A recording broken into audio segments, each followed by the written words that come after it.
I have believed for various candidates over the years, they are acting out their disdain for the person, and whatever they come up with, you can come up with a million pretexts. Just turn on Fox News, then turn it to CNN.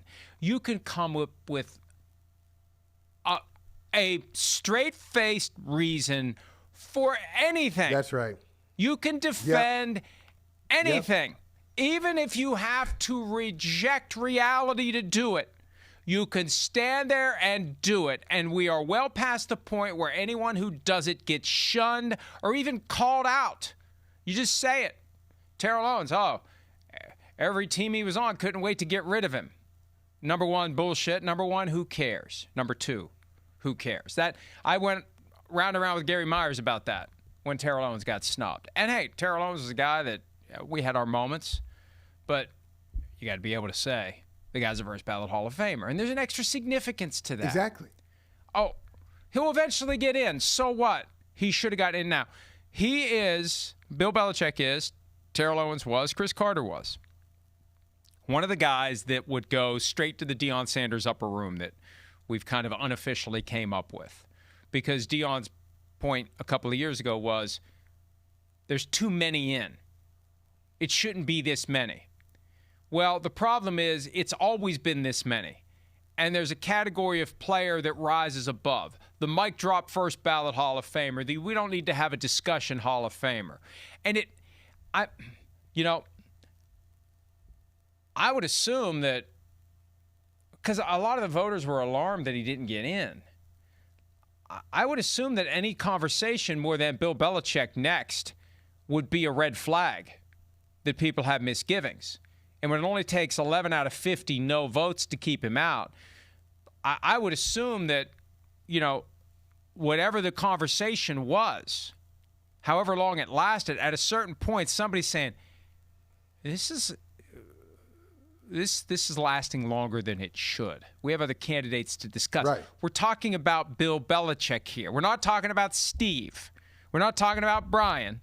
We're talking about Bill. And why are we still talking about this? So I wonder if in hindsight, and I haven't seen that thought articulated yet by any of the various voters who have sounded off. Because, see, the problem is it makes them look bad. And, hey, that's what happens. Yeah, I'm not saying that it's wrong for them to be upset, but if you're going to sign up to be on a panel and you look through the list and there's some names there and it's like, will some of these people act out? Will some of these people cast a vote that's going to make us all look bad? I kind of sensed it could happen based on history. So above all else, I want to say to the voters who voted for Bill Belichick and are upset now because they're all made to look bad, that's on you. Because you chose to stay part of this group that consists of enough people who are petty enough to do it, as evidenced by the fact that it happened. Now, you mentioned the word pettiness, and I just want to tell the full story and be fair here. I know Bill Belichick has bouts of pettiness himself. I've been around for the football brilliance. I've been around where I've seen him be extremely generous and charismatic. I've seen the eccentricities, I've heard about and been witness to some of the entanglements.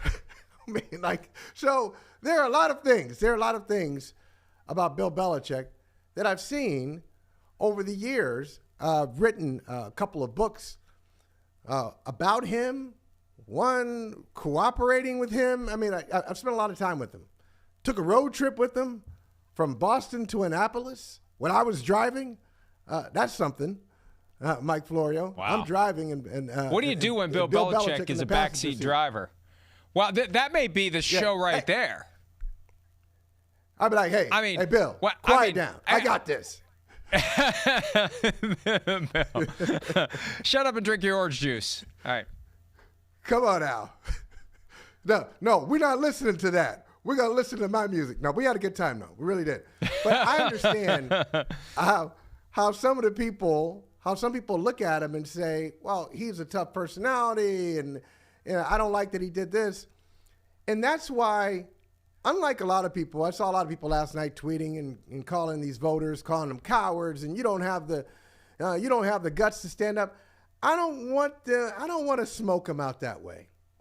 I want to use here's a second reference on the show, Mike. I want to use a little honey to bring them out.